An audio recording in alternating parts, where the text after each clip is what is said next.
नमस्कार दोस्तों, मैं दक्ष गुरु आपका अपने YouTube चैनल स्वायत्त वेल्थ में स्वागत करता हूं। आज के डेली एक्सपायरी मार्केट एनालिसिस में आपका बहुत बहुत स्वागत है। उम्मीद है आप लोग बहुत अच्छे होंगे।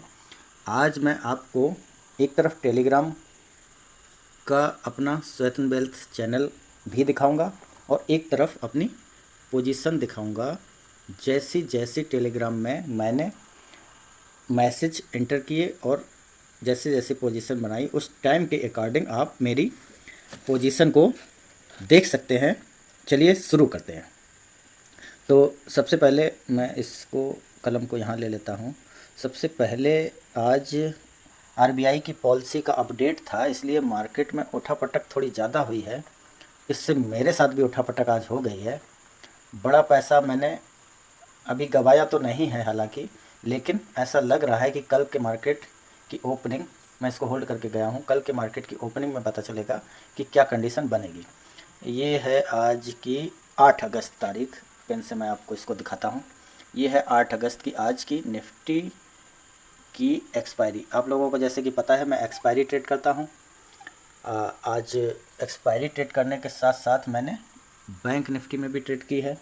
आपको इस तरफ बैंक निफ्टी की पोजीशन दिख रही होगी, निफ्टी की पोजीशन दिख रही होगी और नीचे दिखाता हूँ आपको और भी पोजीशन दिख रही हो। इस पोजीशन को मैं आपको बता देता हूँ कि ये जो दो पोजीशन है ये मेरी पोजीशन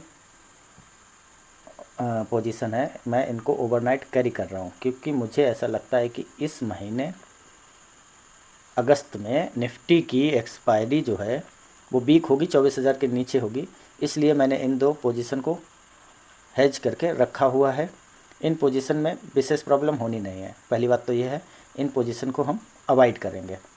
हालांकि ये इस अकाउंट में डालने वाली नहीं थी, फिर भी दूसरे अकाउंट में मार्जिन की प्रॉब्लम आती है। जीरोधा का मैंने आपको पिछले वीडियो में बताया था कि उसमें मार्जिन की समस्या रहती है, इसलिए मैं उसमें ऑप्शन की ट्रेड नहीं करता हूँ। पहले मैं जीरोधा में ऑप्शन की ट्रेड करता था, इसलिए अब एंजल वन में ही मैंने ये पोजीशन डाली थी, इसलिए ये आपको पोजीशन इसमें दिख रही है। इसके अलावा जो इंट्राडे की पोजीशन है वो यहाँ से स्टार्ट होती है। एक पोजीशन ये है, ये पोजीशन भी मार्जिन बढ़ाने के लिए ली गई है। देख लीजिए, इसमें 50 रुपये का लॉस हुआ, ये जीरो हो गई है। 1 रुपये की खरीदी गई थी। मार्जिन की मुझे ज़रूरत थी। इस अकाउंट में 5,60,000 रुपये से ट्रेड किया गया है, लेकिन फिर भी मुझे मार्जिन की ज़रूरत पड़ी तो मैंने मार्जिन बढ़ाने के लिए इस पोजीशन को लिया है। इसलिए इस पोजीशन का भी कोई मतलब है नहीं। ये भी निफ्टी की पुट 23,500 की, ये भी मार्जिन बढ़ाने के लिए ली गई है। अब आते हैं निफ्टी 29 अगस्त। ये देखिए, ये सेल के दो फ्यूचर हैं। ये पोजीशन जो है सेल के दो फ्यूचर है, ये मेरी होल्डिंग है। ये दोनों फ्यूचर शॉर्ट है और इसमें इस समय लॉस तो ज़्यादा था। इसमें करीब 3,500 रुपये का लॉस हो चुका था। अभी मैं आपको इसमें चार्ट में भी दिखाऊंगा और ये दिखाऊंगा कि इसका एसएल मेरा एक बार कट चुका था। मैंने इसमें दोबारा पोजीशन बनाई है। दूसरी पोजीशन बैंक निफ्टी के फ्यूचर की लॉन्ग है, ये बाई है। ये गड़बड़ी क्यों हुई? क्योंकि मैंने एक टाइम पे मैसेज भी किया था कि एक पोजीशन शॉर्ट की होल्ड कर रहा हूँ, एक पोजीशन लॉन्ग की होल्ड कर रहा हूँ। इसमें क्वांटिटी 4 है, इसमें क्वांटिटी 2 है। ये क्वांटिटी भी मैंने प्लानिंग से ली है, कोई रैंडम नहीं ली है। इसमें प्लान जैसे किया था, लेकिन आज आप देखेंगे कि किस तरीके से ऊपर नीचे मूव आए हैं। दोनों तरफ का एसएल काटा गया है और उनमें ज़रा सी मेरी लापरवाही से केवल 2 पॉइंट अगर मैंने सावधानी बरती होती तो मेरा भी निफ्टी का एसएल बच जाता। अभी बैंक निफ्टी का एसएल आया भी नहीं है, इसलिए इसे होल्ड किया। निफ्टी का मेरा एसएल ये 3,500 रुपये का बच जाता, तो इसमें मुझे 3,500 अभी प्रॉफिट दिख रहा होता, लेकिन ये जीरो हो गया। लगभग ब्रेक इवन पर पहुंच गया है। चलिए अब सुबह से देखते हैं कि आज 9:20 पर मैंने क्या मैसेज किया था। ये 9:20 का समय मैंने लिखा था 25,500 की सी राइट करेंगे। किसमें?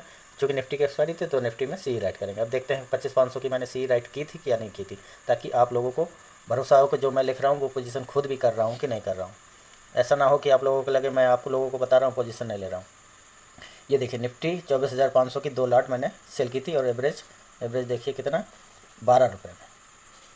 ठीक, ये जीरो हो गई। मैंने इसको थोड़ा पहले ही काटा होगा, इसलिए पूरे 12 रुपये इसके नहीं मिले।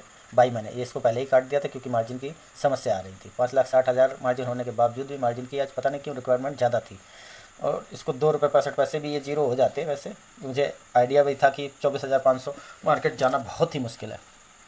ये आइडिया कैसे होता है, क्या क्या इसकी तरकीब है, ये मैं आपको चार्ट पे अभी बताऊंगा। तो ये पोजीशन तो आपने देख ली कि ये बिल्कुल सही गई है, इसकी कोई प्रॉब्लम ही नहीं हुई इस मैसेज की। अगला देखते हैं।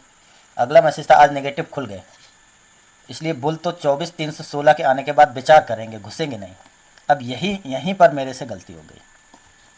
अब इस बात को समझने के लिए 24,316 मैंने लिखा था कि अगर बुलिस बनना है, लॉन्ग करना है निफ्टी में, अगर लॉन्ग करना है तो इससे पहले विचार करेंगे, घुसेंगे नहीं। लेकिन मैंने क्या किया कि ये 24,320 लगभग आया, 24,320 लगभग आया निफ्टी। चलिए आपको चार्ट पे दिखाते हैं तो आपको विशेष समझ में आएगा।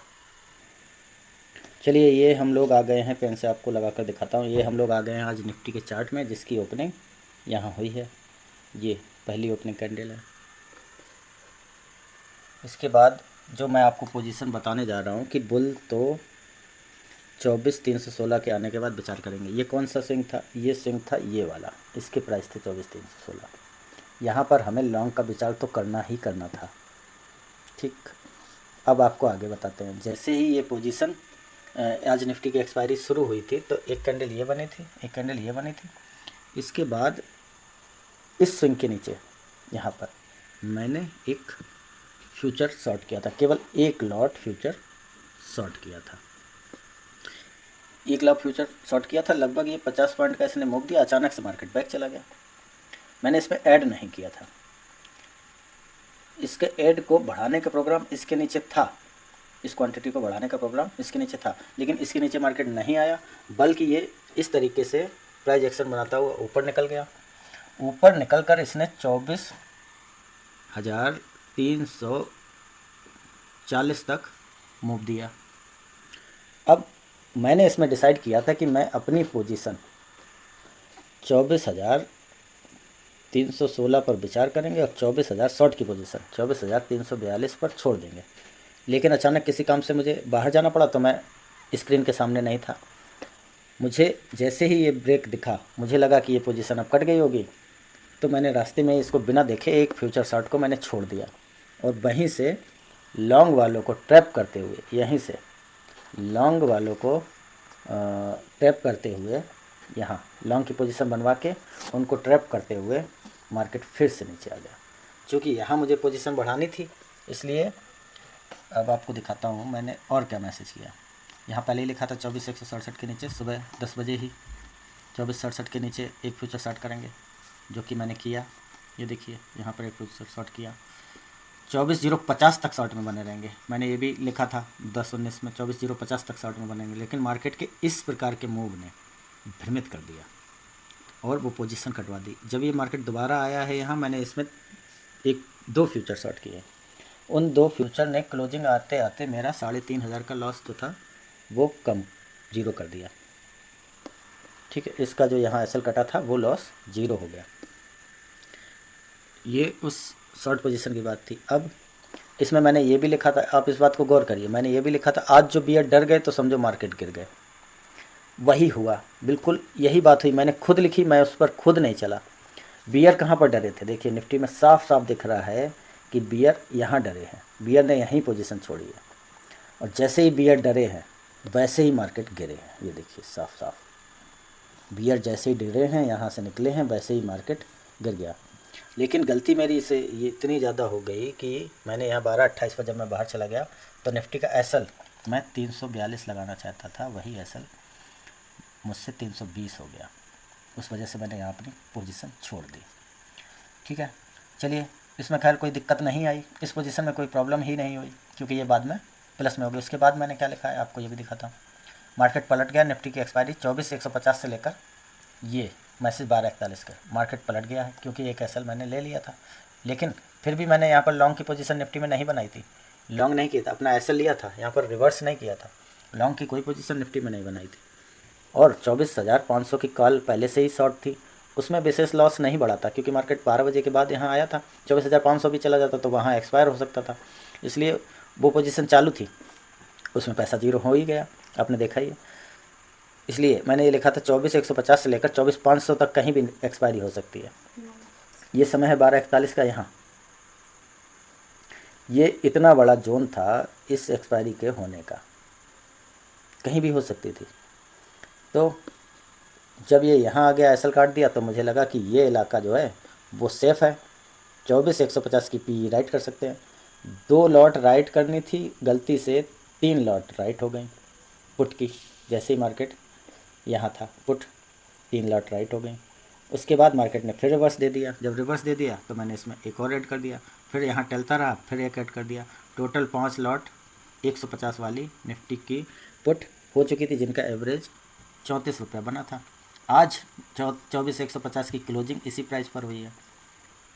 इसको आपको दिखा देता हूँ कि 24,150 की पुट के साथ क्या हुआ। ये देखिए, ये 5 लॉट का एवरेज मैंने बनाया, ये एवरेज बना 33 रुपये और इसकी क्लोजिंग भी यहीं हो गई। तो इस पोजीशन में भी कोई प्रॉब्लम नहीं, इसीलिए मैंने लिखा था बिंदास। जब भी बिंदास वर्ड का यूज़ करूँ उसमें डरना नहीं है, लेकिन जहाँ सतर्कता बरतनी ज़रूरी है उसमें डरना ज़रूरी है। ये पोजीशन भी ठीक, बियर ट्रैप हो ही चुके थे, आपको ये भी लिखा था 12 बज के बियर तो ट्रैप हो ही चुके थे, ऊपर के एसल कटे थे। और एक और मैंने गलती की, वो गलती क्या थी अब आप देख सकते हैं। मैंने निफ्टी बैंक का चार्ट देखा और निफ्टी बैंक का आप देखिए, निफ्टी बैंक ने इस लेवल से पेन लगा कर आपको दिखाता हूँ, इस लेवल से करीब करीब ये लेवल था 50,340 के आसपास। यहाँ से अच्छा खासा मूव दिया था ब्रेकआउट, यहाँ पर एंट्री करना जायज़ था, मैंने यहाँ पर एंट्री की। लेकिन निफ्टी के गिरने की वजह से बैंक भी गिर गए और बैंक यहाँ खड़े हो गए। निफ्टी तो ज़्यादा गिरता चला गया, नीचे आ गया, लेकिन बैंक यहाँ खड़े हो गए और मेरी पोजीशन ऊपर की जो कि 4 लॉट की थी वो यहाँ पर अभी साइडवेज है। अब कल पता नहीं कैसा खुलेगा, ये डिपेंड करेगा। जहाँ तक मेरा व्यू है, मैं ये समझता हूँ कि चलिए देखते हैं इसे कितना काम करता है।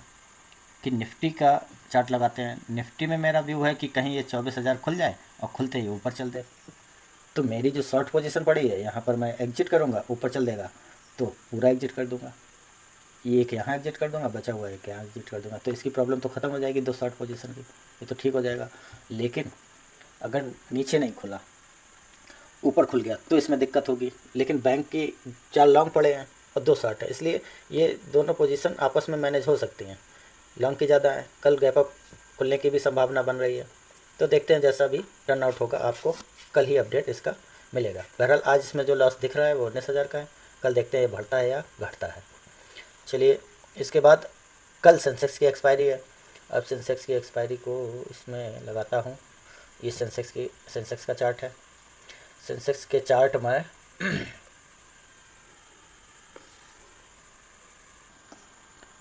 आप लोग सेंसेक्स का चार्ट सामने देख सकते हैं। इसमें ये चार्ट में भी आज साफ दिख रहा है कि क्लोजिंग नेगेटिव ही हुई है, ये इसके नीचे ही हुई है, ये क्लोजिंग नेगेटिव ही है। ऊपर इसने भी ब्रेकआउट दिया था, सस्टेन नहीं कर पाए, यहाँ से भी गिर गए बिल्कुल निफ्टी की तरह। बैंक तो यहाँ रुके हैं इस लेवल पे, लेकिन निफ्टी की तरह सेंसेक्स ऐसा लग रहा है कि स्टॉक में बिक वाली है, इसलिए ये गिर गया। बैंकिंग स्टॉक में भले ही खरीदारी हो, लेकिन अदर सेक्टर के स्टॉक में बिकवाली है, इसलिए सेंसेक्स और निफ्टी के इंडेक्स ज़्यादा गिरावट दिखा रहे हैं, जबकि बैंक निफ्टी उतना गिरावट नहीं सो पा रही है। तो हम आज इस एनालिसिस में देखते हैं कि कल कैसा सेंसेक्स की एक्सपायरी मूव कर सकते हैं। तो अभी हम लोग खड़े हैं 79,000 पे, इस लेवल पर कहाँ खुलेगा, कहाँ हम लोगों को पोजीशन बनानी पड़ेगी, इस बात का आइडिया हम लोग लगाएंगे। सबसे पहले ये देखेंगे कि खुलने की संभावना कहाँ है। मान लीजिए ये गैप अप खुलता है और यहाँ एक कैंडल बनाता है और इस तरीके से खुलते ही गैप अप खुलता है तो मोस्टली प्रॉफिट बुकिंग आ सकती है। इस तरीके से खुल के नीचे आता है तो ये वाला स्विंग इम्पॉर्टेंट हो जाएगा। तो हम लोग चूँकि यहाँ पर बहुत बार टेस्टिंग हो चुकी है, ये इतना इलाका इतनी बार टेस्ट हो चुका है, तो इसके बाद इस स्विंग के बाद हम लोग एक लॉन्ग बना सकते हैं अगर गैप अप खुले तो। अगर गैप अप नहीं खुलता है, इस तरीके से यहाँ फ्लैट खुलता है जो है प्राइस 79,000 पर ही, उसके बाद भी अगर यहाँ पर इस तरीके का स्विंग शो करता है तब भी हम लोग इसको लॉन्ग के लिए ले जाएंगे। और अगर इनसाइड या बेबी का सेटअप मिल जाता है तो हम लोग इसी के नीचे शॉर्ट के लिए जाएंगे। टारगेट क्या होगा मैं आपको टेलीग्राम चैनल पर अपडेट कर देता हूँ, और टेलीग्राम चैनल पर आप नहीं हैं तो मेरे वीडियो के लिंक में डिस्क्रिप्शन में जाकर टेलीग्राम चैनल को ज्वाइन कर लीजिए। इसके बाद हम लोग तीसरी कंडीशन देख लेते हैं। हम लोग 3 कंडीशन पर काम करते हैं। एक गैप अप ओपन होगा तो क्या करेंगे, तो इस प्रकार की कंडीशन बनेगी। फ्लैट ओपन होगा तो इस प्रकार की कंडीशन में काम करेंगे। और अगर आपको तीसरी कंडीशन दिखा देता हूँ। तीसरी कंडीशन है कि अगर गैप डाउन ओपनिंग होगी, अगर यहाँ कहीं खुलेगा तो क्या करना है, वेट करना है, प्रॉपर वेट करना है। इस तरीके से भी ये चल सकता है। तो जब तक इस तरीके के मूव ना आए तब तक वेट करना है। जैसे ही इस तरीके का मूव आए हम लोग इसके नीचे शॉर्टिंग अपॉर्चुनिटी देखेंगे। खुलते ही लॉन्ग नहीं करेंगे, भले ही ये गैप पेंडिंग रहे, गैप के लिए ट्रेड नहीं करेंगे किसी भी दिशा में। इस तरीके का हम लोगों का प्राइस एक्शन देखने को मिलेगा। टारगेट क्या होगा, कहाँ पर एंट्री करनी है, ये सारी चीज़ें आपको टेलीग्राम पर लाइव मार्केट में अपडेट कर दूंगा। उसी से आप अपनी पोजीशन बना सकते हैं। इसके साथ ही मैं आपको राइटिंग की पोजीशन बनाता हूँ। चूँकि कल एक्सपायरी है तो 80,000 का लेवल फ़िलहाल सेफ दिख रहा है। अगर यहाँ कहीं 79,600 कहीं 400 खुल जाता है तो 80,000 को राइट करके रख लेंगे। अगर ऊपर चलने लगेगा तो फ्यूचर से हेज कर लेंगे। नीचे की भी 79,000 की राइट कर लेंगे, पी भी राइट कर लेंगे, सी भी राइट कर लेंगे। 79,000 और 81,000, और जिस तरफ का मूव आने लगेगा उस तरफ फ्यूचर से हेज कर लेंगे। हमें हर हाल में अपनी राइटिंग की पोजीशन को बचाना होगा, और अगर हेज करेंगे तो उस हेज से एसएल और ट्रेलिंग के साथ काम करना है। स्टॉप लॉस और ट्रेलिंग 2 चीज़ें हैं। इसको आप कमेंट में लिखिए कि स्टॉप लॉस और ट्रेलिंग कहाँ लगाएं, कैसे प्लेस करें, ट्रेलिंग कैसे करें, ताकि पोजीशन से प्रॉफिट बुकिंग्स भी चलती रहे और एग्जिट कहाँ करना है ये भी चलता रहे। इसको आप कमेंट करिए तो मैं अपने नेक्स्ट वीडियो में इन सारी बातों को डिस्कस करूँगा। कल की एक्सपायरी के लिए तैयार रहिए, बड़े मूव आ सकते हैं, ट्रेंडिंग मार्केट मिल सकता है। आज के डेली एक्सपायरी एनालिसिस में इतना ही, कल फिर मिलेंगे। थैंक्स फॉर वॉचिंग, धन्यवाद।